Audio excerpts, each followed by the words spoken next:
शिक्षण संस्थानों में प्रवेश और नौकरियों में भर्ती के लिए होने वाली सभी प्रतियोगी परीक्षाओं के प्रश्न पत्र लीक होने के मामलों में देश में शुक्रवार को पेपर लीक कानून लागू कर दिया गया है। पेपर लीक कानून इसी साल फरवरी में पारित हुआ था।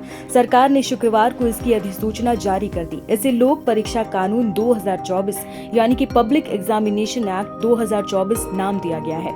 इसके लागू होने के बाद सार्वजनिक परीक्षाओं में अनुचित साधनों का इस्तेमाल करने पर 3 से 5 साल की सजा और 10 लाख रुपए तक के जुर्माने का प्रावधान किया गया है। संगठित रूप से इस तरह का अपराध करने पर 1 करोड़ रुपए तक के जुर्माने का प्रावधान है। इस कानून के प्रावधानों के अनुसार अगर पेपर लीक होने को लेकर चल रही जांच के दौरान ये तय हो जाता है कि एग्जामिनेशन सर्विस प्रोवाइडर को परीक्षा के दौरान गड़बड़ी का पहले से ही अंदाजा था और उसके बावजूद भी उसने कुछ नहीं किया, तो ऐसी स्थिति में एग्जामिनेशन सर्विस प्रोवाइडर पर 1 करोड़ रुपए तक का जुर्माना लगाया जा सकता है। साथ ही साथ जाँच के दौरान अगर इस बात के भी सबूत मिले कि संबंधित घटना में अगर किसी वरिष्ठ अधिकारी की भी संलिप्तता है तो उसे 10 साल तक की जेल हो सकती है और 1 करोड़ रुपए तक का जुर्माना भी लगाया जा सकता है। इतना ही नहीं, यदि एग्जामिनेशन अथॉरिटी या सर्विस प्रोवाइडर कोई संगठित अपराध करता है तो जेल की अवधि न्यूनतम 5 वर्ष और अधिकतम 10 वर्ष होगी और जुर्माना 1 करोड़ रहेगा।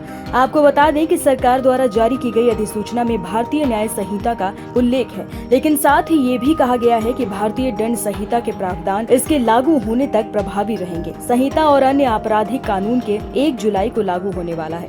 लोक परीक्षा कानून 2024 यानी कि पब्लिक एग्जामिनेशन एक्ट 2024 प्रतियोगी परीक्षाओं में होने वाली गड़बड़ी और कई परीक्षाओं के रद्द किए जाने की स्थिति में फरवरी 2024 में पारित किया गया था। गौरतलब है कि राजस्थान में शिक्षक भर्ती परीक्षा, हरियाणा में ग्रुप डी के पदों के लिए सामान्य पात्रता परीक्षा, गुजरात में जूनियर क्लर्क भर्ती परीक्षा और बिहार में पुलिस कांस्टेबल भर्ती परीक्षा में अनियमितताओं के मामले सामने आए थे। ताज़ा मामला नीट परीक्षा में गड़बड़ी का सामने आया है। पेपर लीक कानून के दायरे में वो सभी परीक्षाएं हैं जिन्हें सार्वजनिक परीक्षा निकाय आयोजित करते हैं या फिर ऐसे संस्थान आयोजित करते हैं जिन्हें केंद्र सरकार से मान्यता हासिल है। इसमें कई बड़ी परीक्षाएं भी शामिल हैं। कानून के दायरे में यूपीएससी, एसएसबी, रेलवे की ओर से आयोजित किए जाने वाली प्रतियोगी परीक्षाएं, बैंकिंग भर्ती परीक्षाएं और राष्ट्रीय परीक्षण एजेंसी यानी कि एनटीए द्वारा आयोजित की जाने वाली सभी कंप्यूटर आधारित परीक्षाएं आएंगी। प्रश्न पत्र या उनके उत्तर लीक करना ताकि परीक्षार्थी की किसी भी प्रकार की मदद मिल सके। कंप्यूटर नेटवर्क के साथ छेड़खानी करना ताकि पेपर की जानकारी पहले से ही मिल जाए।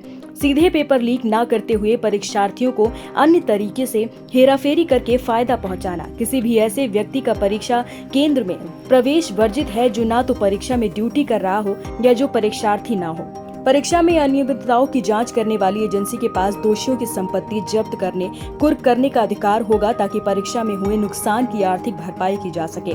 पुलिस के उच्च अधिकारी संदिग्ध मामलों की शुरुआती जांच करेंगे। बता दें कि मेडिकल पाठ्यक्रमों में दाखिलों के लिए प्रवेश परीक्षा नीट में हुई गड़बड़ियों को लेकर इन दोनों जमकर विवाद हो रहा है। दरअसल 5 मई को हुए नीट के एग्जाम में 67 बच्चों ने टॉप किया, जो असामान्य बात है। इसके अलावा कथित रूप से पेपर लीक होने का बात भी सामने आई है, तब जब नीट परीक्षाओं को लेकर देश भर में विरोध प्रदर्शन चल रहे हैं। सरकार ने परीक्षाओं में गड़बड़ी को रोकने के लिए यह कानून लागू कर दिया है।